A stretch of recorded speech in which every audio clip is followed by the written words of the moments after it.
આપણે બે એક્ઝામ્પલ લઈએ તો કે સૌથી પહેલું એ કે આ જે એક લોટરી વિજેતા કે જે લોટરીમાં જીતેલો માણસ છે, અને બીજું એક એક્ઝામ્પલ એ લઈએ કે જે સ્વબળે બનેલો માણસ, સ્વબળે એટલે પોતાના સ્વબળે બનેલો કરોડપતિ અથવા તો ફાઇનાન્શિયલ રીતે ફ્રી થયેલો માણસ. આ બંને વચ્ચે ફેરફાર શું પડે? તો કે માની લો કે આ લોટરી જીતેલો માણસ છે, તો એ માણસ થોડા સમયની અંદર એ પોતાના બધા જ પૈસા ગુમાવી દે છે.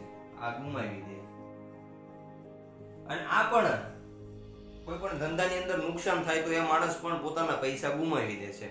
હવે બને છે એવું કે આ માણસ જે ગુમાવેલું છે એ પાછું નથી મેળવી શકતો, અને આ જે સ્વબળેલો છે એ પાછું મેળવી શકે છે. તો એની પાછળનું કારણ શું છે?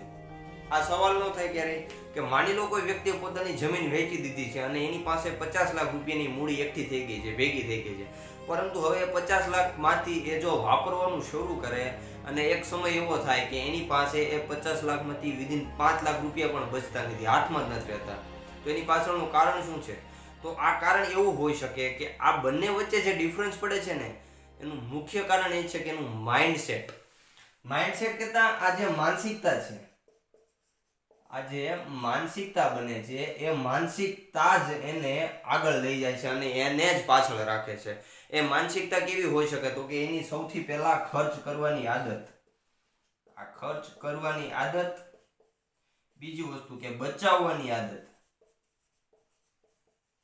એ કેવી છે એ વધારે જાણવું જરૂરી છે. તમે જોશો આ સવાલ થાવો અને એનો જવાબ ગોતવો બહુ જરૂરી છે, કારણ કે અત્યારે છે ને મોટા ભાગના લોકો પૈસા આવી જાય બરોબર, એની પાસે કોઈ પણ રીતે એ ભલે પોતાની સંપત્તિ વેચી દે, પરંતુ એની પાસે એનું મેનેજમેન્ટ ન હોય, એનું આજે માઇન્ડસેટ ન હોય, એટલે એ વસ્તુ એને સાચવી શકતા નથી.